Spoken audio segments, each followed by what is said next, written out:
Halo Sahabat Yodi, bertemu lagi bersama kita, yakni podcast Lambe Yodi yang ketiga, yang bertema peran geologis dalam lingkungan pemerintah.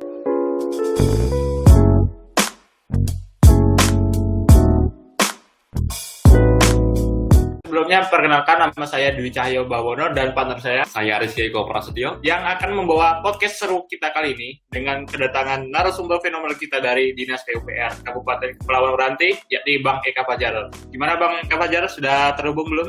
Sudah. Alhamdulillah sudah. Nah, sebelumnya gimana nih Bang kabar di situ? Alhamdulillah sehat-sehat. Gimana di sana? Alhamdulillah Baik, baik juga Bang. di sini. Nah, untuk pekerjaan gimana Bang? Ini kan lagi pandemi kan, ada kendala atau gimana Bang? Untuk kerjaan 6 bulan kemarin sih masih kayak ada WFA ya, kita kayak diatur gitu 3 hari masuk atau di shift gitulah. Tapi sekarang udah 1 bulan belakangan karena kondisi di daerah saya juga sudah masuk ke zona hijau, jadi sudah mulai normal kembali seperti biasanya. Oke. Nah, ini langsung aja ya Bang. Iya. Awalnya Abang nih bisa tertarik bekerja di pemerintahan daripada di perusahaan kebumian atau energi itu gimana ya Bang? Awalnya Abang tuh bisa tertarik di situ. Alasannya gitu ya, lebih memilih pemerintahan gitu ya daripada bekerja di dunia industri pertambangan atau perminyak gitu ya. Ya, benar Bang. Ya mungkin sedikit bercerita ya. Awalnya saya memang nggak ada tertarik gitu untuk jadi ASN di pemerintahan gitu kan. Karena kebetulan juga orang tua juga alhamdulillah dua-duanya ASN kan, orang tua. Dan juga saya memilih jurusan teknik geologi ini dulu. Awal-awal saya memilih dan masuk jurusan teknik geologi ini memang nggak ada terbayang nanti ujungnya saya akan bekerja di pemerintahan sebagai ASN gitu kan. Tapi lambat berjalannya waktu setelah lulus gitu kan. Saya juga tipenya gimana ya? Tipenya saya juga nggak terlalu fanatik atau memilih-milih pekerjaan gitu. Mungkin kan beberapa orang ada yang beranggapan nanti saya lulus saya harus bekerja di migas gitu atau bekerja di tambang gitu. Kalau saya pribadi sih selama itu masih berkaitan sama dunia keilmuan saya, itu saya coba. Kebetulan pas itu saya lulus bulan Mei 2018. Beberapa bulan kemudian itu ada seleksi calon pegawai negeri sipil untuk di daerah saya. Nah, tanpa pikir panjang kan, karena itu waktu itu juga saya bukan hanya CPNS saja yang saya lamar untuk tes kan. Saya juga dulu pernah tes di beberapa perusahaan juga, ada yang di perusahaan tambang gitu kan. Namun ya rezekinya ya kembali lagi kan di sini, karena waktu itu tesnya nggak salah bulan Oktober, beberapa bulan gitu tes 2 kali tes gitu. Pertama tes tahap awal, terus yang kedua tes tahap akhir itu saya lolos. Ya udah tanpa pikir panjang, mungkin kena rezekinya saya di ASN di pemerintahan ini ya, daripada ini saya udah lulus kan, daripada saya tolak atau mengundurkan diri ya saya jalani aja. Karena kan juga pekerjaannya atau bidang yang saya tekuni ini kan juga masih ada kaitannya dengan keilmuan geologian saya. Jadi itu intinya, saya awalnya memang nggak ada kebayang mau masuk di pemerintahan ini. Nah, lanjut ya Bang. Iya. Dalam era saat ini pembangunan infrastruktur lagi gencar-gencarnya. Tentu bukan hanya seorang geologis saja yang melirik hal tersebut, menjadikannya peluang. Nah, dari itu seorang geologis harus ada persiapan dari awal agar tidak kalah dengan bersaing dengan orang dari bidang lain. Menurut Abang, persiapan seperti apa yang harus disiapkan seorang geologis untuk menghadapi persaingan itu? Persaingan di mana dulu nih? Maksudnya di bidangnya saya gitu ya? Ya, di bidangnya Abang. Kalau untuk persaingan sih sama semua ya di bidang-bidang lain ya. Intinya bagaimana kita jangan takut mencoba hal-hal baru. Dalam artian yang tadi saya awal bilang, jangan menutup diri dengan hal-hal baru. Misalnya kalau kamu sekarang suka sama satu aplikatif keilmuan, misalnya kalian suka geoteknik, jangan geoteknik aja. Jadi apabila nanti di kenyataannya berbeda dengan apa yang kalian sekarang dapatkan, jadi kalian sudah siap gitu. Itu sih kalau saya yang hal-hal yang pertama yang harus kalian mindsetkan di pikiran kalian, kita semua. Karena realitanya di dunia nyata ini setelah kita lulus kuliah itu nanti akan berbeda dengan apa yang kita bayangkan saat di perkuliahan gitu. Karena gitu, kebanyakan kan begitu. Iya Bang, benar Bang. Ini lanjut ya Bang. Apa yang menjadi pertimbangan utama, terutama di perusahaan nih Bang? Bila dilihat dari skill mahasiswa nih Bang, masa saat ini untuk menjadi pekerja di perusahaan. Terus terutama di dalam lingkungan pemerintah tuh gimana ya Bang? Kita harus pahami dulu ya sebelumnya bahwasannya perbedaan nanti kita bekerja di perusahaan dan di pemerintahan. Kalau di perusahaan, oke, kita kebanyakan nanti memang dituntut skill kita. Maksudnya mungkin ya memang kita murni ilmu-ilmu kita terpakai 100% gitu. Kalau di pemerintahan sendiri hal-hal yang perlu kalian persiapkan gitu kan, mungkin lebih ke seperti manajemen organisasi. Karena kan kita kan di pemerintahan ini bukan hanya bersinggungan atau berkaitan dengan di bidang kita aja, kita lebih ke masyarakat, ke pihak-pihak lain gitu kan. Berarti pengalaman dalam organisasi ya Bang? Iya, karena kan di pemerintahan ini kan lebih banyak ke kebijakan kan. Jadi salah benarnya kebijakan itu kan kita bisa nilai sendiri gitu dengan peraturan-peraturan yang ada gitu. Jadi apalagi kita berkaitan langsung ke masyarakat. Kalau kita salah-salah ngomong atau salah-salah melakukan tindakan, otomatis kan kita langsung bersinggungan ke masyarakat. Bisa jadi masyarakat marah atau menyerang kita gitu. Lebih ke apa ya, hasilnya itu ke cara kita berkomunikasi, baik itu sesama rekan kerja maupun ke lingkungan di sekitarnya gitu. Nah, ini ada pertanyaan lagi nih Bang. Ya, gimana? Agar bisa bekerja sebagai geologis di pemerintahan tuh kayak gimana ya Bang? Misalnya kita harus kuat di mana, atau kita harus pintar ngomongnya, atau gimana? Pertama, kalau kita pengen bekerja di pemerintahan ini kan ada apa ya? Ada tahapannya kan kita masuk ke pemerintahan ini. Ya sama sih seperti kita masuk perusahaan lain, mungkin kayak ada tahapan tesnya gitu kan. Ada tahapan seleksinya lah bahasanya gitu. Kalau di pemerintahan kan mungkin kalian tahu juga kan, biasanya setiap tahun, kalau nggak salah udah 2 tahun belakangan ini setiap tahunnya ada gitu penerimaan ASN ya, aparatur sipil negara, untuk di berbagai instansi, baik itu di pemerintahan daerah maupun kementerian gitu. Biasanya setiap tahunnya ada seleksi-seleksi, itu hampir jutaan lah yang ikut mungkin ya, dan yang lulus ya nggak nyampe setengahnya mungkin, karena kan beberapa instansi mungkin hanya menerima beberapa orang gitu. Tips and triknya menurut saya ya harus belajar juga ya mengikuti seleksinya, karena kan di situ kan seleksinya juga bukan hanya tes kemampuan keilmuan kita yang berkaitan sama geologi aja, karena di situ ada juga tes-tes yang seperti misalnya tes potensi akademik atau tes kepribadian, masuk juga ada tes wawasan kebangsaan, misalnya kayak Pancasila, undang-undang, itu juga harus belajar. Karena tes awal untuk menentukan kalian lanjut ke tahap berikutnya itu ya tes-tes dasar seperti itu. Seperti tes TPA mungkin tahu lah kalian kan, misalnya tes-tes kayak psikotes gitu kan.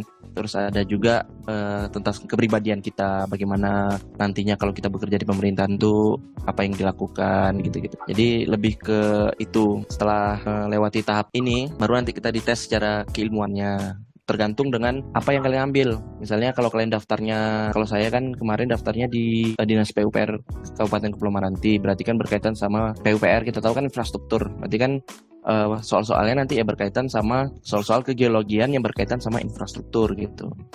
Ya mungkin lebih apanya kayak seperti pelajaran umum-umum kayak geologi teknik, geologi dasar gitu. Kalau tips and triknya mungkin kalian harus menguatkan di basicnya dulu, baik itu basic keilmuan umumnya maupun keilmuan geologinya. Karena kan sekarang juga kita tahu lah, mungkin untuk pekerjaan setelah lulus geologi ini kan banyak yang mungkin beberapa kesusahan gitu mencari pekerjaan kan. Mungkin di jalur pemerintah ini jadi alternatif kalian lah nantinya untuk dapat berkecimpung atau bekerja di sini. Karena menurut saya sih peluangnya masih terbuka lebar. Mindsetnya orang sekarang kan masih lulusan geologi ini harus bekerja di tambang, kalau tidak di industri migas gitu. Jadi untuk peluangnya di pemerintah ini masih banyak, baik itu dari instansi kementerian maupun daerah. Kalian kan tahu sendiri kan, misalnya kayak SDM itu kan masih di bawah pemerintahan, terus kayak PUPR, nanti ada di kayak kebencanaan gitu kan, masih butuh orang-orang geologi loh. Dan hal-hal ini masih khususnya di alumni kita masih sedikit gitu loh yang memandang ingin bekerja di sektor-sektor tersebut gitu. Berarti gini ya Bang, jadi kan ada sedikit sektor dari geologi nih Bang. Sekarang kan banyak di pekerjaan di dinas, terutama di pemerintah ya Bang. Banyak gak sih Bang? Iya. Di orang geologi di situ Bang.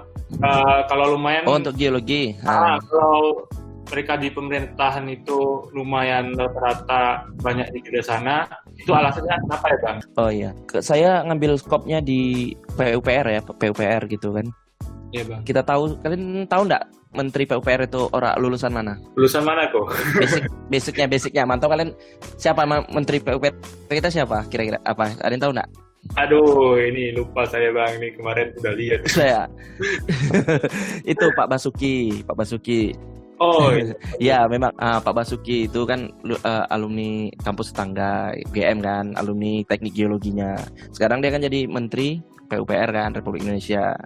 Nah dari sana sebenarnya awalnya untuk di pemerintahan sendiri geologi itu masih apa ya, masih dipandang anak baru lah masuk ke pemerintahan karena terkhusus untuk infrastruktur ya. Kalau di SDM-nya, di Kementerian SDM-nya atau di Dinas SDM-nya mungkin udah lama lah orang-orang geologi berkecimpung.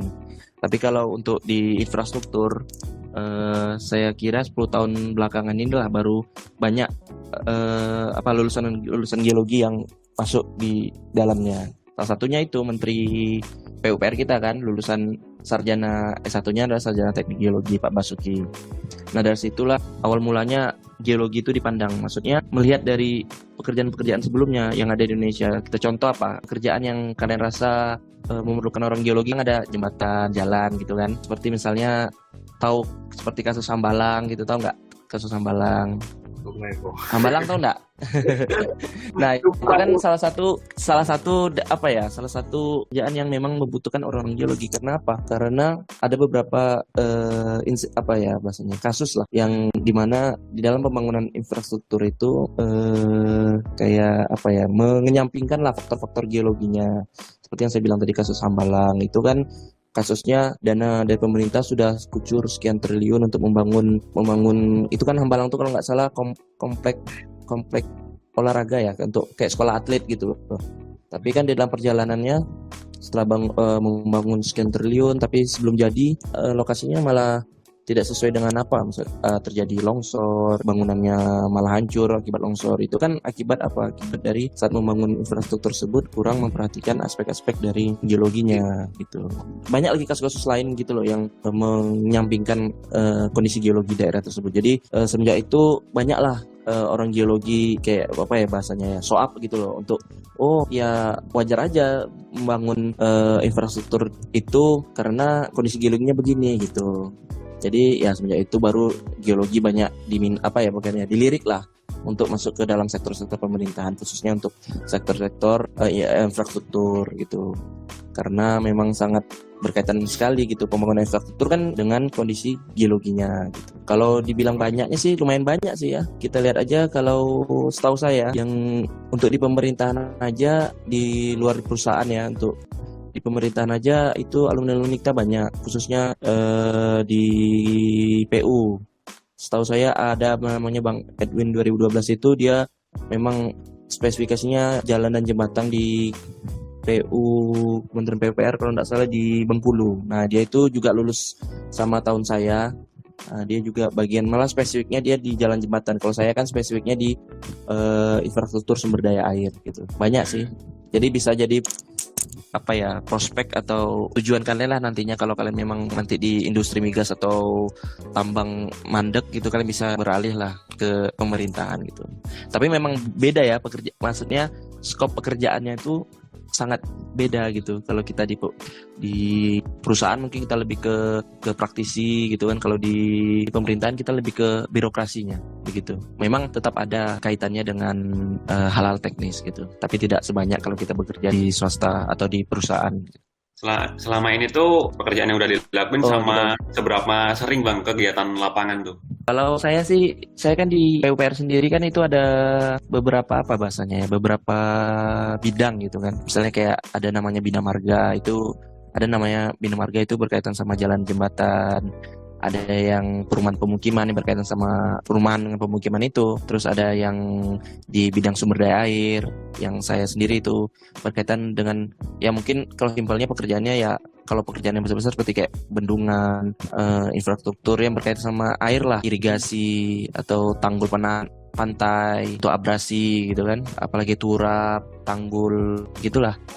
Kalau saya sendiri pekerjaannya di saya ini, kebanyakan di daerah saya ini melakukan pekerjaan Karena kan di daerah saya bekerja ini daerah kepulauan ya, Iya. namanya kan Kabupaten Kepulauan Meranti. Mungkin kalau kalian lihat di peta itu di sebelah timur dari provinsi, batasan langsung dengan Selat Malaka. Kalau kalian bisa lihat di peta atau atlas gitu kan. Oh iya. Jadi kan memang daerahnya kepulauan. Otomatis kan permasalahannya apa kira-kira? Betul. Air laut kan, abrasi Iya. gitu. Nah, jadi pekerjaan-pekerjaan yang sering atau yang paling disoroti adalah pembangunan infrastruktur yang mana nanti itu untuk mencegah abrasi. Kalau kalian tahu pernah lihat ini, pernah ke pantai apa dekat Gunung Kidul apa dekat bandara sekarang apa namanya? IIA, IA ya bang. Ah ya, itu daerah apa namanya? Lupa saya. Pantai Kulon Gelagah. Progo ya. Gelagah. Ah ya, Pantai Gelagah. Nah, itu kan salah satu apa pernah lihat pemecah ombaknya nggak? Itu ada pemecah ombaknya, Pak. Nah, itu salah satu pekerjaan dari itu sendiri. Kita kan untuk menahan abrasi kan tujuannya. Ombak itu tidak langsung mengenai apa bahasanya ya? Tidak mengenai langsung lah ke bibir daratan gitu kan, ke daratan. Jadi lebih tertahan lagi. Jadi daratan tuh nggak terkikis. Nah, itu salah satu pekerjaannya. Kalau pekerjaan besar pernah tahu bendungan lah, pasti tahu lah ya bendungan. Nah, itu salah satu pekerjaannya juga. Walaupun secara teknis kita ini pemerintahan bukan kita yang ngerjakan. Jadi ada pihak kontraktor gitu. Jadi pemerintah ini yang punya kerjaan kita serahkan ke pihak ketiga. Misalnya kayak kalau perusahaan-perusahaan besar itu kayak bangun bendungan itu bisa kayak PT Wika, Wijaya Karya. Jadi kita punya pekerjaan, kita serahkan ke orang lain yang ngerjakan, kita yang ngawasin gitu. Kita yang bertanggung jawab terhadap pekerjaan itu. Jadi seperti itu. Pekerjaan lain juga seperti infrastruktur karena kan kita daerah pertanian ya. Saya juga berkaitan dengan sumber daya air, pertanian misalnya kayak sawah gitu. Nah, segala infrastruktur yang berkaitan dengan persawahan kayak dari bendungan, dari saluran irigasinya, pintu airnya. Nah, itu juga termasuk dalam pekerjaannya. Perannya geologi apa di sana? Kalau di bendungan oke lah, kita tahu kan. Mungkin untuk bangun bendungan itu kan kita tahu nggak sembarangan kan, juga harus memperhatikan ilmu-ilmu kondisi geologi yang ada di sekitar bendungan kan. Kalau salah-salah bangun bendungan bisa jadi jebol atau apa, tidak memperhatikan aspek secara umumnya begitu, tidak memperhatikan aspek-aspek geologinya. Tapi kalau di pekerjaan yang lebih kecil-kecil mungkin ya kita tidak terlalu skop kita mungkin tidak itu, tapi peran kita juga dibutuhkan. Kalau saya di sini, kalau di bagian pembangunan jaringan irigasi itu lebih berperan ke perencanaannya, bagaimana merencanakan persebaran dari jaringan irigasi ini dengan menggunakan misalnya kita udah belajar software seperti ArcGIS, seperti MapInfo. Nah, kita bisa memanfaatkan apa yang sudah kita gunakan untuk pemetaan jaringan irigasi ini dengan menggunakan aplikasi yang sudah kita pelajari gitu. Walaupun nantinya itu ada yang ngerjakan pihak ketiga, biasanya konsultan. Tapi kita juga harus tahu kan bagaimana cara konsultan mengerjakan perencanaan itu. Berarti tadi kan kalau daerah kepulauan kan, kalau untuk masalah geologi lebih ke geologi lingkungannya itu bang, berarti ada intrusi air laut ya bang. Selain masalah itu intrusi air laut tuh apalagi ya bang? Kalau sebenarnya bukan intrusi air laut ya, lebih ke apa ya? Kalau intrusi air laut itu kan air permukaan tercampur sama air yang ada di di dalam tuh jadi air payau misalnya gitu kan. Lebih ke bukan intrusi bahasanya ya, abrasi lah abrasi. Nah, kalau masalah lainnya di kepulauan ini lebih ke, kebetulan di daerah saya ini dominan hampir 80%-an itu daerah gambut. Nah, daerah gambut kita tahu kan, membangun infrastruktur di daerah gambut itu dibilang susah gampang lah. Kalau kita nggak sesuai dengan spesifikasinya, mungkin ya bangunan itu akan nggak sesuai dengan hasilnya kan. Misalnya kita bangun jalan gitu atau bangun jembatan, kalau nggak sesuai dengan apa yang sudah dispesifikasikan bakalan ambruk kan. Kita tahu gambut kan ini lunak kan, identik sama belum masih begitu. Jadi itu tantangannya lebih ke itu. Kalau daerah laut di pinggir lautnya lebih ke abrasinya, kalau di tengah-tengahnya, kalau daerah saya ini lebih ke tantangannya membangun daerah di lokasi yang memiliki dominan tanah gambut, karena memang susah gampang gitu membangunnya. Karena banyak juga sih infrastruktur sini dibangun sekarang setahun 2 tahun hancur gitu, bukan karena kualitas dari bangunan itu kurang atau bukan sembarangan membangunnya, tapi karena memang kondisinya seperti itu. Jadi hal-hal seperti itulah yang harusnya kita perhatikan dari kegeologiannya, bagaimana cara kita sebagai geologi untuk meneliti, mungkin lebih lanjut lah nanti ada penelitian yang tentang geologi gambutnya gitu. Kita kan udah belajar juga kalau nggak salah ya di semester berapa gitu tentang gambut gitu ya Pak. Dulu nggak salah kalau saya Pak Prof Skandar Rumidi, kalau nggak tahu sekarang siapa yang ngajar mungkin. Oh ya, tadi kan Abang sedikit menyanggah soal pembangunan di daerah gambut nih Bang. Misalkan nih, Iya. kalau kita buat bangunan atau rumah di daerah gambut, itu kan fondasinya kan harus benar-benar khusus nih Bang. Itu fondasinya kayak Iya. gimana? Entah itu kalau kita belajar geologi teknik tuh ada fondasi yang apa ya, kayak tiang pancang atau paku bumi itu Bang. Iya, benar. Ini ada yang model terapung. Itu gimana ya Bang? Secara simpelnya memang begitu kan. Secara mungkin itu lebih spesifik sebenarnya, itu lebih ke pekerjaan sipil ya. Anak-anak sipil yang bekerja, yang mendesain suatu, misalnya contoh suatu fondasi bangunan yang tahan terhadap tanah gambut. Kalau kita sebagai geologi kan mungkin hanya sekedar merekomendasikan bahwa di daerah sini memiliki ketebalan gambut sekian. Dengan cara apa? Dengan cara mungkin survei geolistriknya gitu kan. Di geolistriknya kita tahu nih ketebalan gambutnya atau apa. Kalau secara simpelnya mungkin menggunakan, pernah dengar sondir pernah di waktu belajar geologi teknik. Nah itu kayak metodenya sih kayak kita ngebor berapa dalam gitu, menemui tanah gambut berapa meter gitu. Nah kita merekomendasikan bahwa kita ketemu tanah gambut nih sekian meter gitu ke konsultan atau kontraktornya. Jadi kontraktornya yang nanti mendesain bahwa ini harus menggunakan pancang atau menggunakan bahasanya itu kalau di sini apa ya, cerocok lah. Kalian pernah dengar cerocok gitu? Pernah dengar nggak? Kayu gitu yang dipukul-pukul. Kalau itu secara simpelnya. Kalau cara besarnya mungkin kayak beton gitu yang dimasukkan gitu, kayak pancang gitu. Berarti Gimana? kalau kita geologi sama sipil tuh harus berkaitan apa ya? Maksudnya tuh kayak Harus collab gitu. collab gitu ya Bang? Iya, memang harus begitu. Karena gimana ya, jatuhnya kita nggak bisa nih ibaratnya kalau secara teknis bangunan atau teknis perancangan apa gitu, kayak kita kan nggak sampai ke sana kan. Kita kan peran geologi mungkin melakukan survei di suatu tempat gitu. Bahwa kondisinya ini nggak layak sebenarnya dibangun, tapi kan nggak mungkin kan kita pindahkan bangunan ini kemana gitu. Nah jadi kita merekomendasikan membuat laporan seperti apa sih baiknya. Jadi yang bekerja nanti ya teman-teman dari sipil gitu yang merencanakan gitu. Jadi memang harus wajib berkolaborasi atau collab lah bahasa gaulnya gitu. Nah itu kan otomatis kan harus collab sama orang sipil Bang. Pernah nggak Bang terjadi selisih Pak? Untuk selisih saya rasa karena ini untuk satu tujuannya sih jarang sih. Paling mungkin cara pembahasannya, karena di geologi mungkin bahasanya itu kalau kita ini berbicara kalau kita tuh kualitatif ya, kalau di sipil itu lebih ke kuantitatif tuh. Jadi kalau untuk perselisihan sih kayaknya sedikit sih kerana perselisihan, tapi lebihnya ya saling mengisi gitu kekosongan satu sama lain. Kalau kita yang tadi saya bilang, kalau kita di kualitatif, di sipil kuantitatif gitu, karena kan mereka pasti ada hitung-hitungannya kan, hitung-hitungan untuk pondasinya segini, untuk apa yang segini, begitu saling mengisi gitu satu sama lain. Nah untuk awal-awalnya kerja di pemerintahan ini sempat gimana Bang? Sempat kaget gitu apa atau gimana Bang? Sempat kaget sih. Kagetnya gini, kita masuk ke dunia yang kebanyakan itu masih meraba. Kalau saya sendiri masih meraba. Kenapa? Karena apa yang kita pelajari di kuliahan memang ada masuk, tapi beberapa memang kita harus mengeksplor diri sendiri gitu, mencoba hal baru. Yaitu seperti saya sendiri kan memang basicnya geologi gitu, tapi di pekerjaan kalau saya bisa presentasikan hampir 40 geologi, 60 sipilnya. Jadi kita mau nggak mau harus belajar juga sedikit, walaupun nggak belajar terlalu tentang ilmu-ilmu sipil gitu. Karena mau nggak mau kan kita di pemerintahan kan sistemnya gini, kita punya pekerjaan nih, kita kasih ke orang itu kan bahkan melaporkan hasil pekerjaannya, dan hasil pekerjaan itu kan bukan hanya geologi aja yang dilaporkannya, ada dilaporkannya tentang laporan sipilnya juga kan. Jadi kita mau nggak mau sedikit demi sedikit kita harus juga tahu nih membaca laporan pekerjaan sipil, walaupun nggak seluruhnya gitu.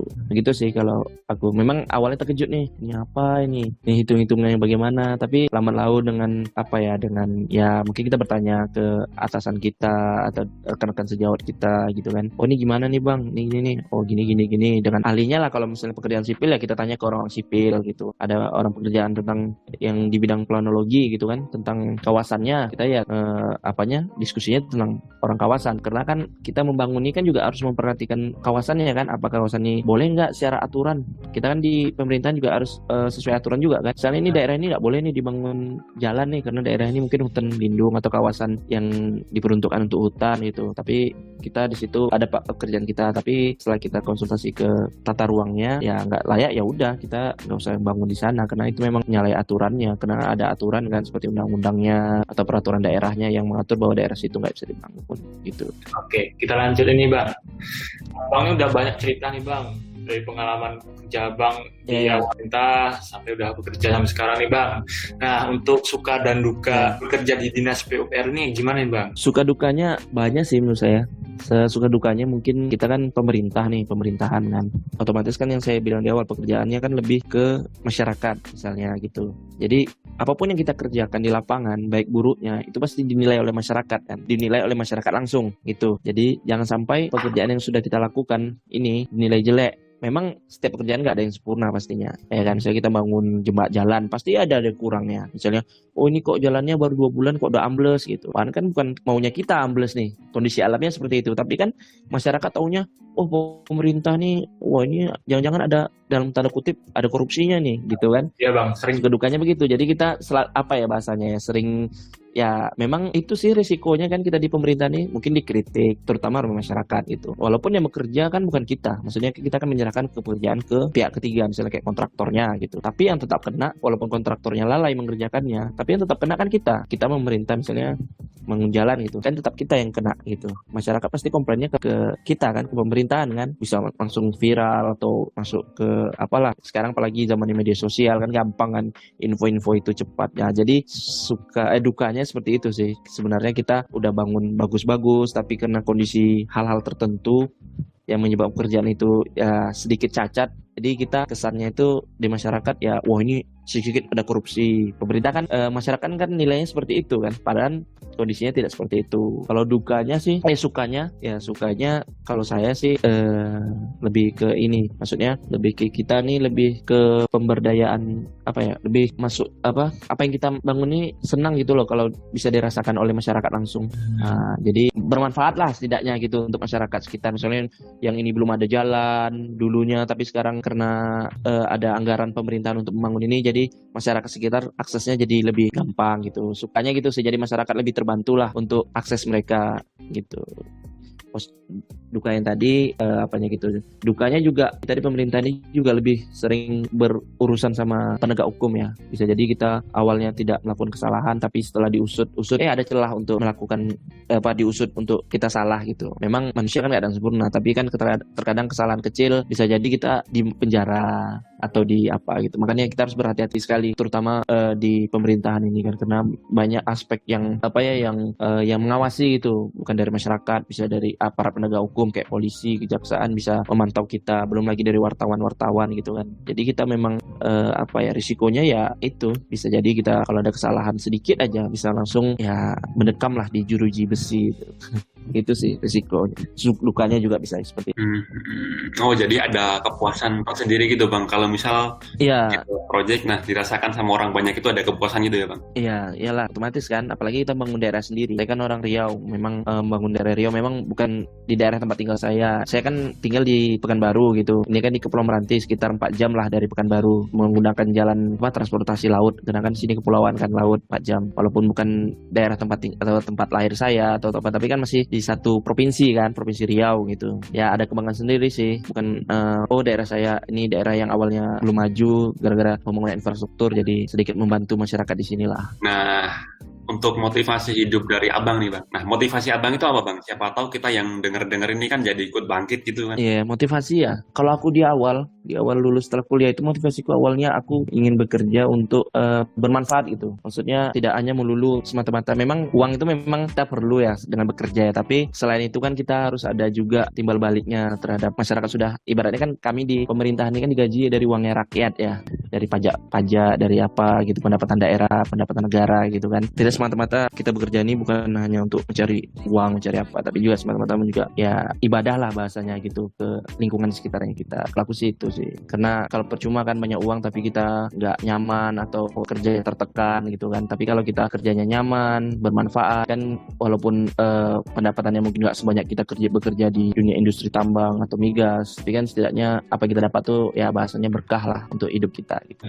Oke, mantap Bang. Itu sih motivasi pasti. Terus juga motivasinya jangan pernah, kalau aku ya pribadi, jangan pernah mengotak-ngotak diri. Misalnya, aku anak migas, aku nggak mau lah pengen tahu ilmu-ilmu yang lain gitu. Aku anak mineral gitu, aku nggak pengen tahu. Memang kita di kampus kan ada student chapter ya yang memang ini migas, tapi setidaknya memang walaupun kita menguasai satu bidang, tapi kita juga harus setidaknya tahu juga terhadap ilmu-ilmu yang lain. Nggak pun itu di geologi juga, misalnya kayak aku di sipil berkaitan pekerjaan sipil, jadi aku juga harus mencoba juga belajar ilmu-ilmu yang berkaitan sama apa yang aku kerjakan juga. Jadi jangan menutup diri. Oke, siap Bang. Seberapa prospek geologi Bang di bekerja di pemerintahan tuh Bang? Kalau menurutku sangat prospeknya masih terbuka lebar gitu. Karena sekarang itu yang saya bilang tadi, geologi itu lagi naik daun nih di pemerintahan karena beberapa instansi pemerintahan baik itu daerah maupun kementerian itu sangat membutuhkan orang-orang lulusan geologi. Yang saya bilang tadi, satu misalnya kayak SDM ya. SDM pastilah yang berkaitan sama energi sumber daya alam gitu kan, kayak migas, batubara itu pasti di SDM. Pasti orang butuh orang geologi. Di PUPR juga butuh orang-orang geologi nih untuk bangun jalan, jembatan, bendungan, infrastruktur yang berkaitan sama berkaitan sama geologi itu pasti butuh orang geologi. Apalagi kayak di kebencanaan gitu, apalagi di bencanaan kan kita tahu negara kita negara yang saya komplit lah bencana dari gempa bumi, longsor, banjir segala macam. Nah kayak BNPB gitu kan itu butuh juga orang-orang geologi. Itu apa lagi badan kayak di pemerintahan tuh ada tuh PU udah, SDM udah, BNPB atau BPBD juga udah, apalagi badan perencanaan daerah atau Bappenas juga butuh orang-orang geologi untuk orang perencanaan wilayah itu kan juga butuh orang geologi nih. Daerah mana aja yang layak nih, ibaratnya kayak sekarang lah kita pengen pindah apa namanya, ibu kota ya. Iya Bang. Nah itu kan orang Bappenas tuh yang bekerja tuh, badan pembangunan nasional kalau salah, yang ibaratnya meneliti nih. Nah di situ juga ada orang-orang geologi nih yang bekerja, yang meneliti nih, ini layak nggak sih kita pindah pindah ibu kota nih di Kaltim gitu. Pasti ada studi-studinya kan orang-orang geologi juga untuk ini ditinjau dari aspek geologi lingkungannya, aspek kebencanaannya gitu, apalagi aspek infrastrukturnya harus juga dikaji kan. Jadi betul-betul orang-orang geologi. Terus juga di pemerintahan juga kayak dosen-dosen itu kan di bawah, ada beberapa yang kalau kampus-kampus negeri kan itu di bawah pemerintah kan, di bawah Kemendikbud Dikti juga kan banyak juga orang-orang. Apalagi sekarang banyak nih kalau di daerah saya ini lagi boomingnya SMK kayak SMK Migas, SMK Geologi. Nah kayak gitu-gitu kan kayak bisa jadi pengajar geologi. Itu kan juga butuh juga. Saya dulu juga pernah jadi guru geologi sebelum saya jadi ASN di pemerintahan ini, juga pernah jadi dosen kayak guru di SMK Geologi gitu sebelum saya masuk di sini di pemerintahan. Terus di apa lagi ya? Di pariwisata gitu. Kan setiap daerah pasti ada namanya dinas pariwisata kan. Iya benar. Itu juga butuh kan orang-orang geologi nih. Bagaimana nih kita ada daerah yang kondisi geologinya cukup unik atau cukup kompleks gitu. Itu bisa diangkat juga kan dengan pengetahuan geologi kita bisa mengangkat itu menjadi wisata. Apalagi sekarang lagi booming-boomingnya juga nih geowisata segala macam itu. Jadi banyak sih menurutku masih terbuka lebar, apalagi semenjak pemerintahan Jokowi ini kan banyak nih lagi buka-buka CPNS kan. Pembukaan pendaftaran CPNS nih untuk jadi ASN di pemerintahan. Nah, jadi ya mungkin kalau salah satu alternatif lah, mungkin kalau rezekinya kalian nggak di perusahaan tambang atau migas, mungkin ya rezeki kalian di pemerintahan, atau mungkin kalau nggak di pemerintahan ya mungkin kalian bisa berwirausaha. Seperti kan banyak juga alumni kita nih buka kayak usaha tur apa gitu ya, kayak tur wisata geologi gitu. Nah, seperti itu kayak Mas Oka itu dengan Gunung Baturnya gitu, atau buka konsultan saja juga. Jadi banyak sih peluangku, jadi jangan semata-mata kita mentok ke aku lulus geologi hanya bekerja di tambang atau di migas. Jadi ya banyaklah peluang-peluangku, terutama di pemerintahan yang aku bilang tadi, banyak instansi pemerintah yang masih membutuhkan peran lulusan dari geologi. Kalian gimana nih? Rencananya udah terbayang nggak ke depannya? Kalau saya boleh nggak sih bertanya ulang nih biar ada ibaratnya Boleh banget. Gimana nih kalau kalian nih memandangnya pemerintahan ini gimana? Kalau bekerja di pemerintahan ini gimana? Karena kalau aku sih dulu memandangnya, kalau aku jadi masih mahasiswa, mandangnya memang sebelah mata nih ke orang-orang yang bekerja pemerintahan. Tapi setelah aku masuk ke dunia pemerintahan, ternyata enak juga. Ternyata di pemerintahan juga banyak juga butuh orang-orang geologi gitu. Jadi gimana nih kalau pendapatan kalian tentang orang geologi yang masuk ke pemerintahan nih? Gimana? Kalau menurut kalian lah, sebagai orang yang mungkin ya masih awam kan, atau masih belum ada bayangan nih aku lulus geologi kok masuk jadi ASN atau PNS nih di pemerintahan gitu. Gimana? Ya, kalau untuk saya pribadi sih Bang, kalau saya tuh positif-positif aja Bang pemikirannya. Kan gini, kan yang di pemerintahan itu kan kalau di daerah saya kan kayaknya masih sedikit Bang orang geologi kan. Jadi kalau misal saya masuk di pemerintahan daerah saya bisa beri warna baru gitu loh di pemerintahan saya. Nah, terus pembangunannya tuh biar lebih terarah gitu loh. Itu sih kalau saya ingat saya. Nah, itu termasuk pembangunan itu juga. Itu juga kan butuh orang geologi kan. Karena di daerah itu pasti akan ada namanya RT RW kalau nggak salah. Saya lupa namanya RT RW. Tapi intinya tuh kita di daerah itu ada gambaran bahwa sekian puluh tahun lagi daerah ini ABCD ini udah dipeta-petakan gitu loh. Jadi kan peran orang geologi juga penting di situ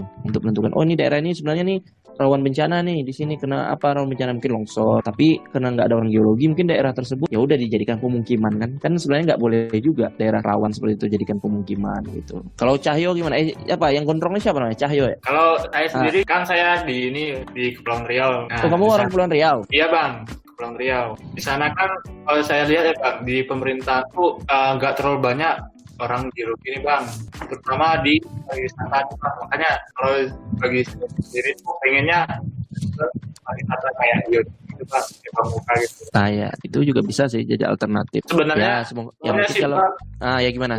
Di sana tuh bisa dilihat ya, air tanah bisa, biotek bisa. Iya. Wisata bisa. Pertambangan itu, kayaknya setiap daerah pertambangan. agak gimana gitu. Udah mau. Iya sih, karena kan setiap daerah kan punya ciri khas masing-masing ya. Iya, mungkin daerah ini kondisi geologinya bagus. Kondisi ini kayak diri yang sendiri kalau untuk kondisi geologi ya kalau menurut aku ya di luar dari migasnya ya biasa-biasa aja. Karena kan memang daerahnya ya tergolong landai. Jadi kondisi geologinya ya secara kayak struktur yang nampak itu jarang gitu. Mungkin nggak tahu deh di bawah permukaan mungkin pasti banyak kan. Tapi kalau secara geologinya ya nggak terlalu menarik kali di luar dari yang migas ya. Karena kita tahu Riau salah satunya kan penghasil minyak kan di Indonesia. Di luar dari itu loh. Beda sama kayak mungkin kayak di Jogja. Di Jogja mungkin ada Gunung Merapinya, ciri khas Gunung Merapinya, ada di lautnya, kondisi lautnya di daerah Wonosari dan sebagainya gitu kan. Daerah geologinya banyak lah, ibaratnya kompleks lah. Jadi itu kita harus jeli-jeli juga sih melihat potensi geologi di daerah kita masing-masing gitu. Kalau pengen masuk ke pemerintahan gitu. Cuman kalau kayak teman-teman mahasiswa ini kayaknya tuh masih banyak yang pada malas gitu loh Bang sama aturan-aturan pemerintah tuh, makanya pandangan masuk ke pemerintahan tuh agak belum banyak gitu loh. Itu gimana ya Pak? Aturannya seperti apa nih? Aturannya mungkin payah masuk ke dalamnya gitu, bekerja di dalamnya, tapi gimana nih maksudnya aturannya? Ya bisa seperti itu.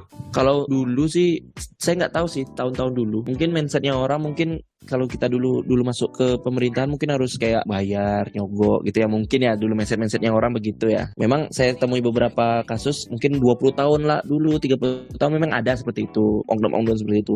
Tapi untuk beberapa tahun terakhir ini rasa saya kalau kita mencoba untuk berkecimpung sini lebih ke pemerintahan sekarang ini lebih ke apa ya bahasanya? Lebih transparan sih, baik itu kita saat kita mau masuk maupun saat kita bekerja di sana, karena kita memang diatur oleh sistem, oleh aturan yang sudah ada misalnya kayak undang-undang segala macam. Terus pekerjaan kita juga memang harus dilaporkannya melalui online gitu. Jadi memang terpantau sekali. Jadi untuk hal-hal yang saya rasa dalam tanda kutip aneh-aneh itu kecil lagi lah.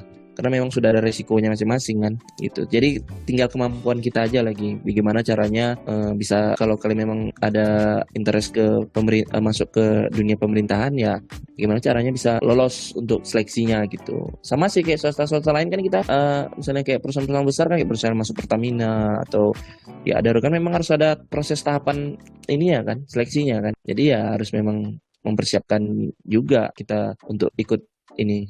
Jadi nggak ada lagi kayak kita zaman-zaman dulu main menyogok apa segala macam itu. Sudah transparan karena memang tesnya sudah elektronik semua. Jadi halal untuk kecurangan itu ya kecil lah gitu. Kayaknya cukup nih Bang dari kita nih Bang tanyanya. Sekian podcast Lambe Yodi kita kali ini. Semoga memberi manfaat bagi kita semua dan juga memberi semangat bagi teman-teman yang lulus sarjana nih ingin masuk kerja di pemerintahan. Dan jangan lupa teman-teman ikuti follow akun Instagram kita @smwgi Jakarta. Oke, see you next time. Bye bye. Bye bye.